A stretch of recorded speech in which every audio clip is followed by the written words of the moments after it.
Yo, peace. I'm gonna talk about the concrete jungle because we've heard this phrase, especially in hip hop, for a long time, and I don't feel like nobody really got into the science or the metaphysics of why it's called that, because it's way deeper than just, obvious concrete jungle. Because let's break it down. We're talking about concrete. We're at a point in our development where concrete is basically everywhere. Like if you live in a major city, we're at a point where you have to find a park. You basically have to find nature if you're, in a major city. They have special little places where nature is, but besides that, all you see is buildings, cars, concrete. You get what I'm saying? Like all these machinery. Is basically nature is being replaced by machines. And this is basically what was going on in the Matrix. Because all they were really talking about was, people being taken over by machines. And as a person, you are a part of nature. As people, you are a part of nature. And as people,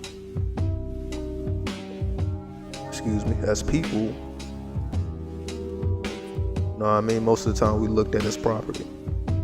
This is why, because we are a part of nature, and to take away nature is to take away your soul. This is why people say people sell their souls for money, because you basically are selling your soul for the modern day concept of what freedom and independence is. See, what benefit does living on concrete have over the land? Nothing really, because at the end of the day, that just gives people an excuse to sell you products. Because without concrete, you don't need shoes. You don't need socks. You're not really concerned about, your fashion game, because everybody's living on the land. You can walk around barefoot or whatever. So most of the time, it's because of the concrete. It's because of this so-called modern day living that people actually care about. Most of the shit people actually care about. See, if we talk about hip-hop, there was a time where people just did it for the love before they knew that you can be famous and you can get paid a lot of money for it, as we see nowadays. But before those realities even existed, there were people still around doing hip-hop. And the reason I bring hip-hop up is because hip-hop actually connects us back to nature when you look at it past the music, because hip-hop controls the world, and this is why hip-hop is regulated. This is why you only hear one type of hip-hop, because they know the power of hip-hop. Because as you see, in the past, we've seen the golden age of hip-hop. We've seen the Rakim, Cool G Rap, KRS-One, etc., etc., etc. We've seen all these great minds and what they're capable of. And if you go past the MCs, you go into the breakdancing. That connects you with the wood element, because what would people do? They would take out cardboard, tape it to the ground, and breakdance, which connects you back to the wood element, and actually like is a form of, yoga and cleansing, as opposed to just being on the concrete all day. So now you got the MC who's, rhyming, the poet, the one who keeps the party going. You got the break dancers who's dancing, doing yoga, cleansing their bodies. You also have the DJs who are supplying the music, and who's supplying the break beats. You get what I'm saying? And lastly, you had the graffiti artists who, instead of looking at plain brick walls, now you can look at art. So when we look at hip-hop past just the music, we look at it as this is a way for us to break into the heart chakra. Excuse me. And what I mean by the heart chakra is we are basically stuck on the solar plexus level, because the solar plexus represents iron. And that's basically the society we are in, because America is built off of, the steel industry, iron, technology, machinery, all this stuff that drains your energy. So when you implement hip hop or any form of cleansing or detox, then you are able to penetrate into the heart chakra. Because another thing I want to talk about shortly is rubber. What's with rubber? You know what I mean? We have rubber soles in our shoes. We have rubber condoms, you know, rubber pacifiers for the babies, rubber gloves or latex gloves, and, you know, rubber bottles. You know, you got the earbuds. You know what I mean? It's all these, you know, what's up with rubber? Because rubber cuts off the energy flow. If you have a rubber on during sex, you're not really having sex. I don't give a fuck how good it feels, and I don't give a fuck what people think about it. All you're doing is, okay, every time you have sex, you basically have to put money in somebody else's pocket because you need condoms. You get what I'm saying? So at the end of the day, you know what I mean, people are being held back by, you know, you can't even really walk outside barefoot. You need rubber soles. So now that's an excuse to buy shoes. You want to have sex, that's an excuse to buy condoms. You know, these women, you know, for whatever reason, they don't want to breastfeed their child, or, you know, I don't even really want to get into it. It's various reasons, but now, you know, you have to feed your child from a rubber bottle, which is all unnatural. And we wonder why we have problems. We have problems because we are going completely against nature and not caring enough to do anything about it. See, I want to make one thing clear, that I'm going to talk about a lot of concepts that it may seem like I'm just going back in time, but we must understand that life hasn't always been this way. Life hasn't always been about the concrete jungle. This is not the full fucking spectrum of reality. So when we start to ponder on ideas outside of what we see with our eyes, we can start to create our future. The past, present, and future are all one. So basically, like I was saying, it's a lot of concepts, because if we really look at the ego, what do people base their ego off of? What type of shoes they got, the fashion game, what type of house they got, what type of car they got. You get what I'm saying? Everything is based off of the concrete up. Because, you know, if we were still living on nature, money doesn't matter. You can have $1 million in the jungle, but the $1 million ain't gonna give you shit. If, you know, every time you want to eat, you have to climb a tree, or you have to kill an animal, or you have to, you know, get it from berries or whatever. The money ain't gonna help you. If you need to, you know, make shelter for yourself, make clothes for yourself, the money isn't gonna help you. So pre-concrete jungle era, money wasn't really that important. It's only when we made money God, because now that we live on, you know, artificial land or within the matrix, now money controls everything, because without money you can't do much,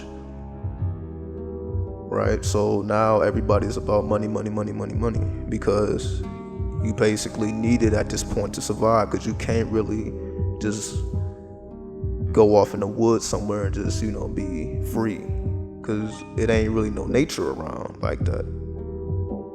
Especially if you're in a major city, maybe if you know, down south somewhere, but I don't know.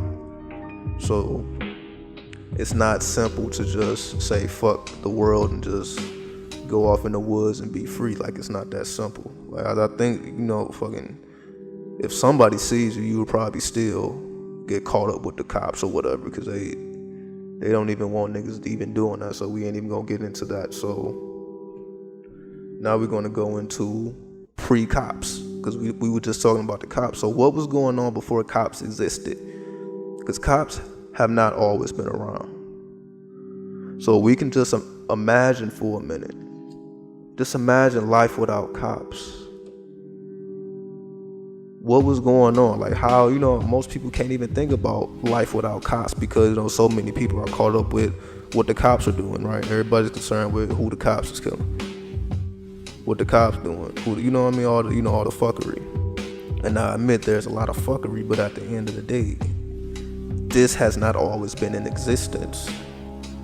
See, pre-cops, everybody, or every every had a certain mindset, meaning every village or every nation or whatever you want to call it, they had their own army, because you had no choice. There was no 911 to call. There was no, okay, let's call it. No, you had to have your own form of security.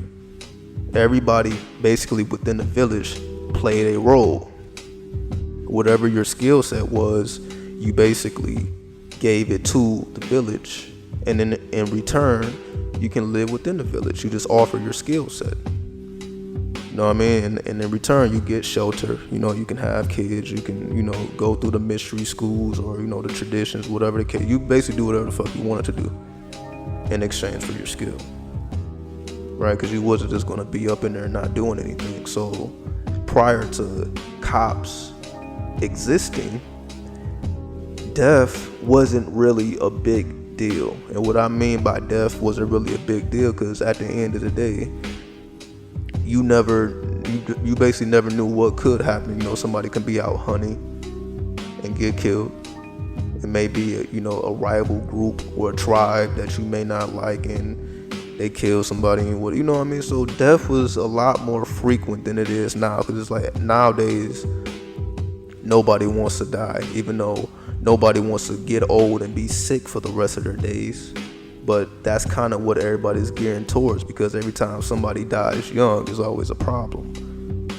But who the fuck wants to be old and sickly and die in misery? Because most people are dying in misery. Most people on their deathbed are not satisfied with the life they lived, and they shouldn't be. So most people die in misery, and who the fuck wants that? This is why people have the mentality of, I want to die young, because you don't want to grow up and die in misery and be dependent on social security, and that's not really everybody's idea of what life is. So moving along, we're going to talk about self-respect, because this is what's really holding most people back. It ain't got nothing to do with what the cops doing, the Matrix, and all these things. It's about self-respect, because at the end of the day, you're gonna survive. Whether you have a job, you don't have a job, this or that. We may feel like, okay, well, if I don't have money, or I don't have my necessary things to live, that I'm not gonna survive. But somehow you're still alive. There was a time where you didn't have a job. There was a time where you didn't have money in your pocket. There were always times where you didn't know how you're going to make it the next day or the next week. But somehow you did. So what does that say? We will always have everything we need as long as we are thinking correctly. And that's really what I'm all about. Just getting into a certain mindset that you're going to be fine without these items that they tell you need. Remember, we exist before the Matrix. Before there ever was a Matrix, we existed. Maybe not in human form, but we existed. So we been good before niggas gave a fuck about money. Before niggas gave a fuck about anything they give a fuck now, we were already in existence. We were already holding it down. You can look at any ancient culture. Like, we have always been here, and we will always be here. So all this shit that we think we need is not necessary. It just requires us to think on a divine level. This is how we manifest. This is how we magnetize ourselves to certain situations.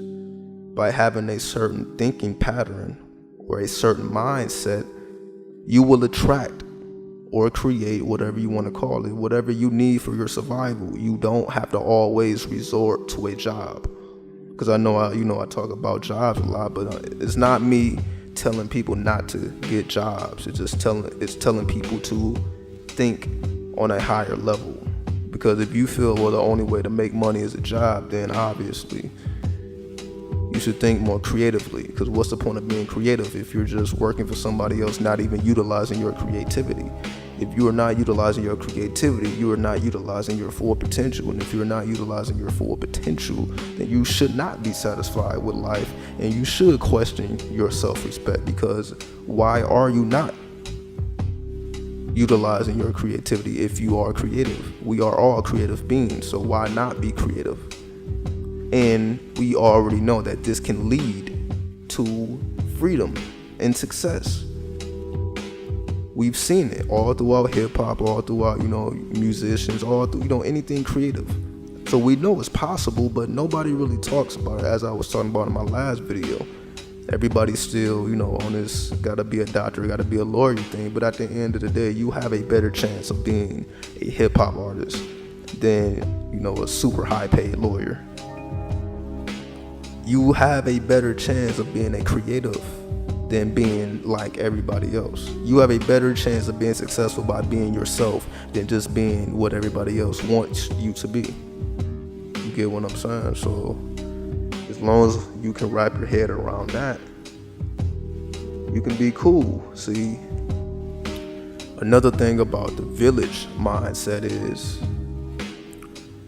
as I was saying in my last video about humanity and emotions, that wasn't really emphasized, because at the end of the day, you didn't necessarily need to know who your kid was, because nowadays, everybody is dishing out this child support, and everybody says you need to be there for your kids and all that, but that's only because of the culture we live in.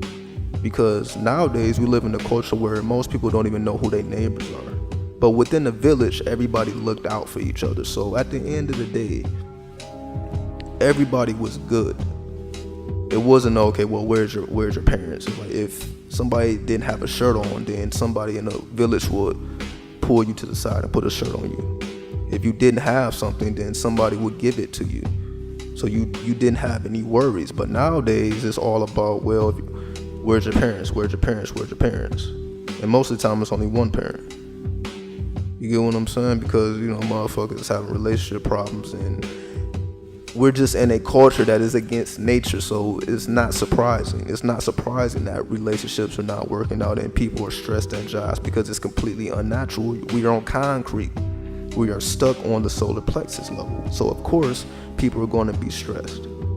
That's just the environment we're in, because everything is basically artificial.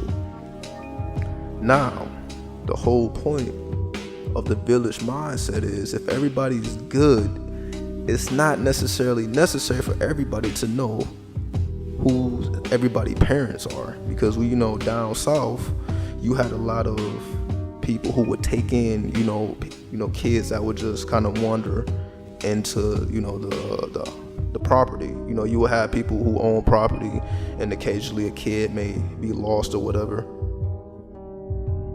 and they just wander to the property and they take them in and they take care of the child. You get what I'm saying? So it wasn't always about where's your parents and just two people, because we know how hard it is. Anybody that's parents, you know how hard it is to do it yourself, or even if you have your mom and your dad, it's still a struggle, because it's only two people, and that is completely against how we are wired. We are not wired to just, depend on two people, when we should be, as a community, whatever type of community. But the only people that's really offering community right now is like religions. You got your church community, or most of the time it's jobs. People have their little job community. You know what I mean? So the only way people have community nowadays, you have to join a church, or you have to get a job. You basically have to give up something, as I was saying before. But at the end of the day, it may not resonate with you, because because everybody says they're a particular religion doesn't necessarily mean that that's what they really are. Because we have all seen people claim all types of titles, but in reality, anything goes. That's the rules of the game. Anything goes, because people call themselves everything but still do everything under the sun. We see it every day. So that's the truth. Sometimes the truth, people don't want to hear it, but at the end of the day, anything goes. There are no rules, because if there was, then it would be a different society. But there are no rules. You ever wonder why the US is one of the few countries that doesn't use the metric system? Why is mainly the US? Like, the other countries are not necessarily that big, but most countries in the world use a metric system. The US is like the only one that doesn't. just think about it. If we did use a metric system, this is what most people around the world come up on anyway, so they already know it. So it actually equips you with the ability to do trading amongst other countries because you use the same type of measuring system they do. This is also why a lot of drug dealers become successful, because they start using the metric system. Because when you think about drugs, they're dealt in, grams, kilos. You get what I'm saying? You hear these phrases thrown around, they're just metric. This is just metric. The metric way of measuring that the US doesn't use this, and that the US doesn't really teach, even though they're around. Like, you may see them on products, but that's not really taught. It's like optional. So the point that the US doesn't use this and the rest of the world does basically just shows that it's a cutoff. Because again, if you knew this system, you can do trading amongst other countries and you can actually be very successful. But since that's cut off, it's not supposed to be that way. See, the reason hip hop was born in America is because we was the most suppressed. Again, you got this concrete, you got this system in place, and it basically, just like I was saying, pre-cops, just think about life pre-hip-hop, before people can complain about, people sagging their pants and the music and all that. Before any of that even existed, what were people doing? People were in misery. You know what I mean? People were in misery. There was nothing else to do. So, you just had a brave group of people just come out and start throwing parties at the parks. Like, yo, instead of us killing each other, let's just be civil and throw parties and have fun. We are all not savages, as we're painted out to be. We can be civil. But this, of course, it's not what's painted as hip hop nowadays. People are just going along with it because it's all about money. So, that was just a little quick video, just me talking about the concrete jungle and just the metaphysics of it, and showing how it goes a little deeper than what most people may think. You know what I mean? Because if there was no concrete, none of this would even make sense. So, till next time, peace, hotel.